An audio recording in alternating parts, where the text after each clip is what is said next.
Hello guys, দেখুন আজকে মালপোয়া তৈরি হচ্ছে। দেখুন, অনেকে এটাকে চান্দোসা পিঠাও বলে।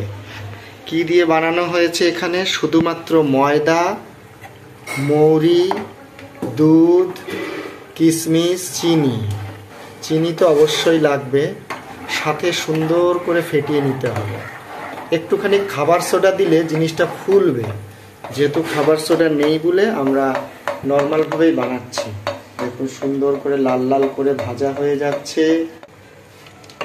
এই যে দেখুন, এই গোলাটি বানানো হচ্ছে 500 ময়দা, 200 গ্রাম চিনি, আর এখানে জলও দিতে পারেন বা দুধও দিতে পারেন।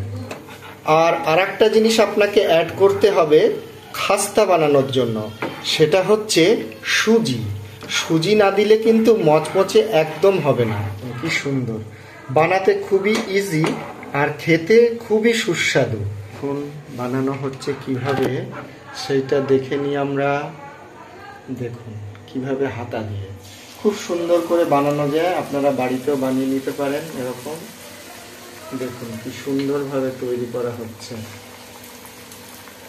এখন রান্না শুধু যে মেয়েরাই পারে তা নয়, এখন বেটা ছেলেরাও রান্নাতে এখন খুবই এক্সপার্ট। এমনিতেই বেটা ছেলেরা সব দিকে এক্সপার্ট, সেটা সবাই জানে। দেখুন সুন্দর করে লাল লাল করে ভাজা হয়ে যাচ্ছে।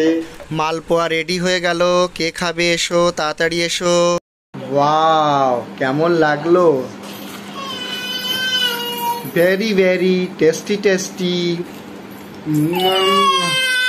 Very very tasty tasty.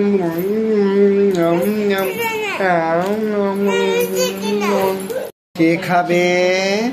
তোমরা খাবে? তোমরা খাবে? কে খাবে? তুমি খাবে? তুমি খাবে?